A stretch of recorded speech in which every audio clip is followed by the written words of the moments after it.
বছর এইচএসে ইম্পর্টেন্ট একটি কোশ্চেন 2 মার্কের। এইডসকে সুবিধাবাদী সংক্রমণ বলে কেন? এইটা আমি তোমাদের সামনে নোটস আকারে লিখেছি, তোমরা ভালো করে দেখে নাও। এইডসকে সুবিধাবাদী সংক্রমণ বলে কেন?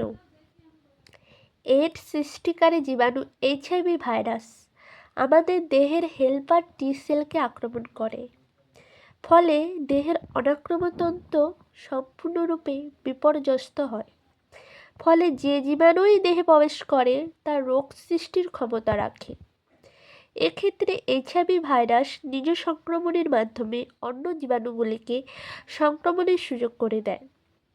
তাই এইডসকে সুবিধাবাদী সংক্রমণ বলে। লক্ষণ কি বলবে?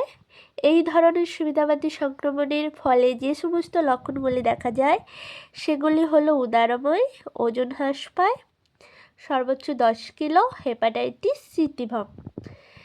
আশা করি তোমরা বুঝতে পেরেছো পুরোটা। আমি পড়ে তোমাদের দেখিয়ে দিলাম, ঠিক আছে? এরপরে আবার আমি নোটস আকারে তোমাদের জন্য বায়োলজির ইম্পর্টেন্ট কোশ্চেনগুলো নিয়ে আসবো।